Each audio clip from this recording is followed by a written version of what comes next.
അള്ളാനെ മറന്ന് ജീവിക്കുന്നവരെ, ഈ ദുനിയാവിലേക്കൊരു മനുഷ്യൻ വരുമ്പോ അള്ളാനെ മറക്കൂല, റബ്ബിനെ ഓർക്കാതെ ദുനിയാവിലേക്ക് വന്ന ചരിത്രമില്ല. അതുകൊണ്ടാണ് ഉമ്മമാരോട് പ്രത്യേകിച്ച് നബി സല്ലല്ലാഹു അലൈഹി വസല്ലം തങ്ങൾ പറഞ്ഞിട്ടുണ്ട്, ഒരു ഉമ്മ ഒരു കുഞ്ഞിനെ പ്രസവിച്ച ഉടനെ ആദ്യത്തെ ഒരു വർഷക്കാലം, ഫസ്റ്റ് 1 ഇയർ, ആദ്യത്തെ ഒരു വർഷക്കാലം ഒരു ഉമ്മ ഒരു കുഞ്ഞിനെ പ്രസവിച്ച ഉടനെ ആ ആദ്യത്തെ ഒരു വർഷം കുഞ്ഞിനെ അടിക്കരുത്. കുഞ്ഞ് കരയുമ്പോ ഉമ്മ മാത്രല്ല ഉപ്പയും അടിക്കരുത്. അടിക്കാൻ തോന്നുവോ? കുഞ്ഞു പൈതല് ആദ്യത്തെ ഒരു വർഷം എത്ര കരഞ്ഞാലും അടിക്കൂല. എന്തേ അടിക്കാൻ മനസ്സ് വരാത്തത്? അല്ലാഹു നിന്റെ മനസ്സിന് അങ്ങനെയുള്ളൊരു മാനസികമായ സാഹചര്യം തന്നു. അതേ സമയത്ത് കുഞ്ഞൊരൽപ്പം വലുതാകുമ്പോ ചിലപ്പോ മിണ്ടാതിരിക്ക് എന്ന് പറയുമ്പോ ചിലപ്പോ മിണ്ടാതിരുന്നില്ലെങ്കിൽ ചിലപ്പോഴങ്ങ് ശകാരിക്കും. കാരണം അപ്പൊ മാനസികമായ സാഹചര്യം എങ്ങനെയാണ്? ആദ്യത്തെ ഒരു വർഷക്കാലം ഒരു കുഞ്ഞിനെ പ്രസവിച്ച ഉടനെയുള്ള ആദ്യത്തെ ഒരു വർഷക്കാലം ആ കുഞ്ഞ് കരയുമ്പോ ഒരു ഉമ്മയും ഒരു ഉപ്പയും ആ കുഞ്ഞിനെ അടിക്കാറില്ല. കാരണം മുത്തു നബി സല്ലല്ലാഹു അലൈഹി വസല്ലമയുടെ ഉപദേശമാണ്, ലാ തദ്രിബൂ അത്ഫാലകും ഇൻദ ബുകാഇഹിം സനാ. ആദ്യത്തെ ഒരു വർഷക്കാലം നിങ്ങളുടെ മക്കളെ കരയുന്ന സമയത്ത് അവരെ നിങ്ങൾ അടിക്കരുത്. എന്തേ കാരണം? ഒരു വർഷമെന്ന് പറഞ്ഞാൽ 1 ഇയർ മീൻസ് 12 months. ഒരു വർഷമെന്ന് പറഞ്ഞാൽ 12 മാസങ്ങളാണ്. ഈ 12 മാസങ്ങളിൽ ഈ ആദ്യമായി പ്രസവിക്കപ്പെട്ട കുഞ്ഞ് കരയുന്നതിന്റെ കാരണം എന്താണെന്ന് ഏതെങ്കിലും രക്ഷിതാക്കൾ ചിന്തിച്ചിട്ടുണ്ടോ?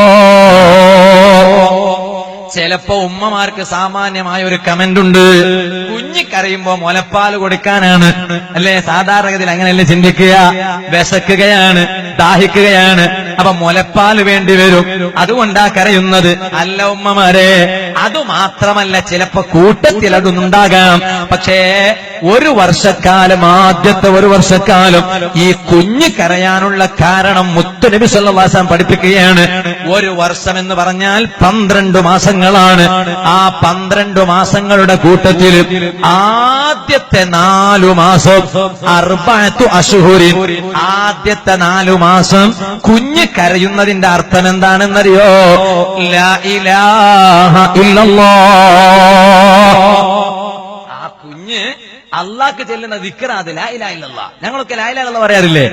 കുഞ്ഞിന്റെ ഭാഷയിൽ കുഞ്ഞിന്റെ കരച്ചില് ലാ ഇലാഹ ഇല്ലല്ലാഹ്.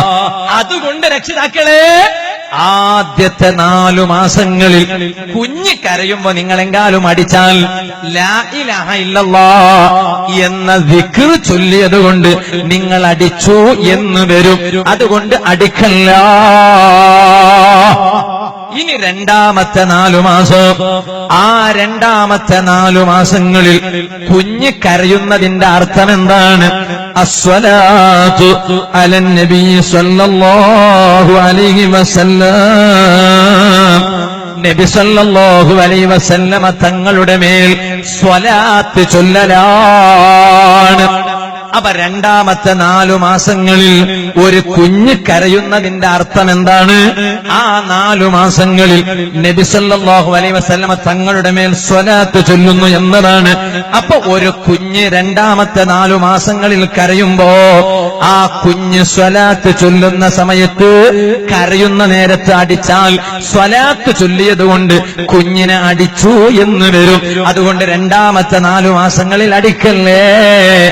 ഇനി മൂന്നാമത്തെ 4 മാസങ്ങളിൽ ഒരു കുഞ്ഞ് കരയുന്നതിന്റെ അർത്ഥം എന്താണ്?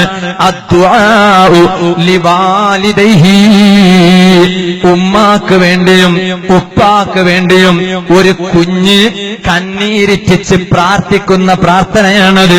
അതുകൊണ്ട് മൂന്നാമത്തെ 4 മാസങ്ങളിൽ ഒരു കുഞ്ഞ് കരയുമ്പോ ആ കുഞ്ഞിനെ നിങ്ങൾ അടിച്ചാൽ ഉമ്മാക്ക് വേണ്ടി ഉപ്പാക്ക് വേണ്ടി ആ കുഞ്ഞ് ദുആ ചെയ്യുമ്പോൾ കരഞ്ഞതുകൊണ്ട് നിങ്ങൾ അടിച്ചു എന്ന് വരൂ. അതുകൊണ്ട് ആദ്യത്തെ ഒരു വർഷക്കാലം കുഞ്ഞ് കരയുമ്പോൾ അടിക്കരുത്. ഇവിടെ ഒരു പോയിന്റ് നോട്ട് ചെയ്യണേ രക്ഷിതാക്കളെ. ദിക്ർ ചൊല്ലിയിട്ട് ദുനിയാവിലേക്ക് വന്ന കുട്ടി, സ്വലാത്ത് ചൊല്ലിയിട്ട് ദുനിയാവിലേക്ക് വന്ന കുട്ടി, ഉമ്മാക്കും ബാപ്പാക്കും പ്രാർത്ഥിച്ച് ദുനിയാവിലേക്ക് വന്ന കുട്ടി, ആ കുട്ടി വലുതാകുമ്പോ ദിക്ർ കൈവിടുന്നതെന്തിന്? സ്വലാത്തിന്റെ വിരോധിയാകുന്നതെങ്ങനെ? ഉമ്മാക്കും ഉപ്പാക്കും എതിരാകുന്നതെങ്ങനെ? അത് രക്ഷിതാക്കളുടെ തർബിയത്തിൽ വന്നു പോകുന്ന ഖുസൂറുകളാണ്, ന്യൂനതകളാണ്. അതുകൊണ്ട് മക്കളെ നന്നായി വളർത്താനുള്ള ശ്രമം കാണണം.